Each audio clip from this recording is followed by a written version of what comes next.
Hello दोस्तों, I am Sonia Singh. आज की क्लास में हम पढ़ेंगे अबाउट सब्जेक्ट्स इन हिंदी कर्ता। सबसे पहले इसकी डेफिनेशन देखते हैं। A subject is the person और things that is doing an action.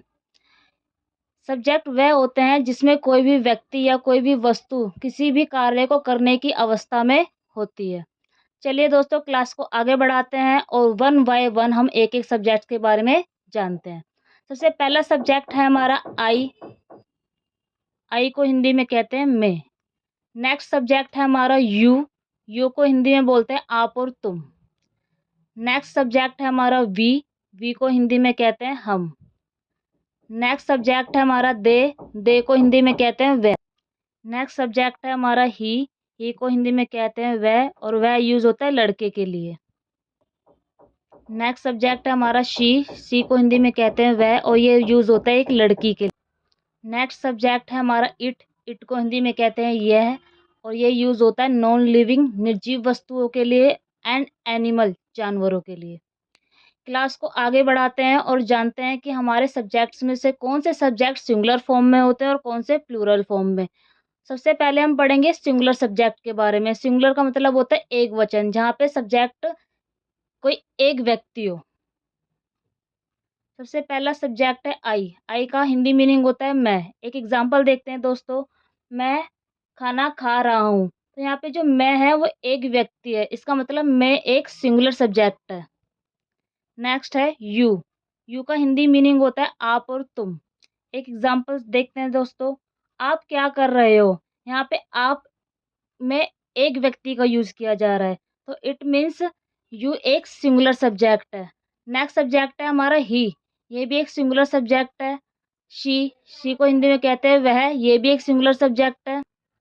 Next है हमारा इट को हिंदी में कहते हैं वह और यह, ये भी हमारा सिंगुलर सब्जेक्ट है। आई, यू, ही, शी, इट, ये पांचों हमारे सिंगुलर सब्जेक्ट होते हैं। इन सभी में बात हम किसी एक व्यक्ति के करते हैं, ना कि एक से ज़्यादा व्यक्तियों की। अब हम पढ़ते हैं अपने प्लूरल सब्जेक्ट्स के बारे में। प्लूरल सब्जेक्ट हमारे कौन कौन से होते हैं? You, we, they. प्लूरल का मतलब होता है बहुवचन, मतलब जहाँ पे दो या दो से अधिक की बात की जा रही हो। यू। यू का मतलब होता है तुम सब। एक एग्जाम्पल देखते हैं इसका हम। तुम सब कहाँ जा रहे हो, तो क्या हम इसमें एक की बात कर रहे हैं? नहीं दोस्तों, हम इसमें एक से ज़्यादा लोगों की बात कर रहे हैं, इसलिए यू क्या है यहाँ पे? प्लूरल सब्जेक्ट है। नेक्स्ट सब्जेक्ट है हमारा वी। वी को हिंदी में कहते हैं हम। एक एग्जाम्पल देखो। हम पार्क जा रहे हैं। गाइस, हम पार्क जा रहे हैं, तो क्या इसमें कोई एक इंसान पार्क जा रहा है? नहीं, एक से ज़्यादा लोग पार्क जा रहे हैं, तो इसलिए वी को भी हम किस में काउंट करते हैं? प्लूरल सब्जेक्ट में। नेक्स्ट सब्जेक्ट है हमारा दे। दे को हिंदी में कहते हैं वह। एक एग्जाम्पल देखते हैं। वह सब हंस रहे हैं, तो क्या कोई एक व्यक्ति हंस रहा है? नहीं, एक से ज़्यादा लोग हंस रहे हैं, इसलिए दे को भी हम as a plural subject count करते हैं। तो इस प्रकार दोस्तों हमारे प्लूरल सब्जेक्ट हो गए यू, वी, दे। अब एक चीज़ आपने नोटिस करी होगी कि यू एक ऐसा सब्जेक्ट है जो सिंगुलर और प्लूरल दोनों ही होते हैं। मतलब यू सिंगुलर भी काउंट होता है और यू प्लूरल भी काउंट होता है।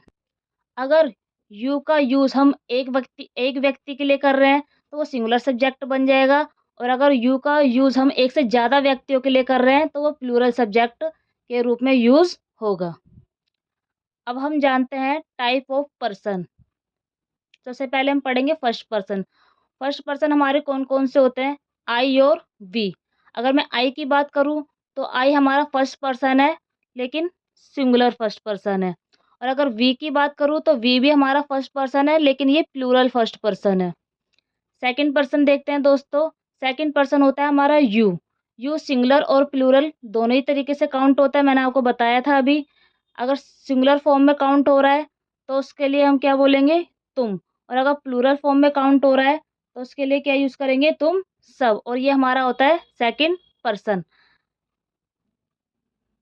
अब देखते हैं दोस्तों हमारे थर्ड पर्सन कौन से होते हैं। थर्ड पर्सन में हमारा आता है, अगर सिंगुलर की बात करूँ, तो ही, शी, एनी नेम, कोई एक भी नाम, जैसे एग्जाम्पल दे रखा है राज।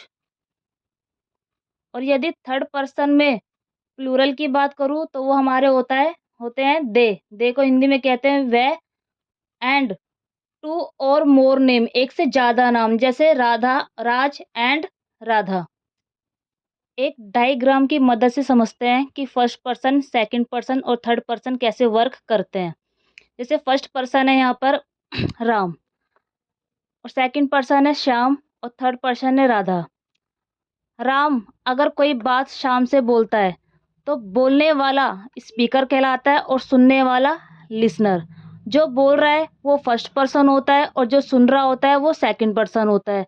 लेकिन अगर हम किसी तीसरे व्यक्ति को भी इसमें इंक्लूड कर लें, जिसके बारे में बात की जा रही हो, तो वो थर्ड पर्सन होगा।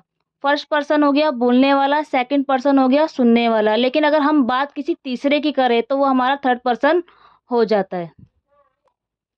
एक एग्जाम्पल देखते हैं दोस्तों। अगर राम ने श्याम से पूछा कि राधा कैसी है, तो राम बोल रहा है तो वो फर्स्ट पर्सन हो गया स्पीकर। श्याम उस चीज़ को सुन रहा है तो सेकंड पर्सन हो गया लिसनर। लेकिन बात किसकी हो रही है? किसी तीसरे की, मतलब राधा की, जो उस समय वहाँ पर मौजूद नहीं है। वो हमारा हो जाएगा थर्ड पर्सन। अगर आपको हमारी वीडियो अच्छी लगी हो तो प्लीज़ लाइक, सब्सक्राइब और शेयर करना ना भूलें।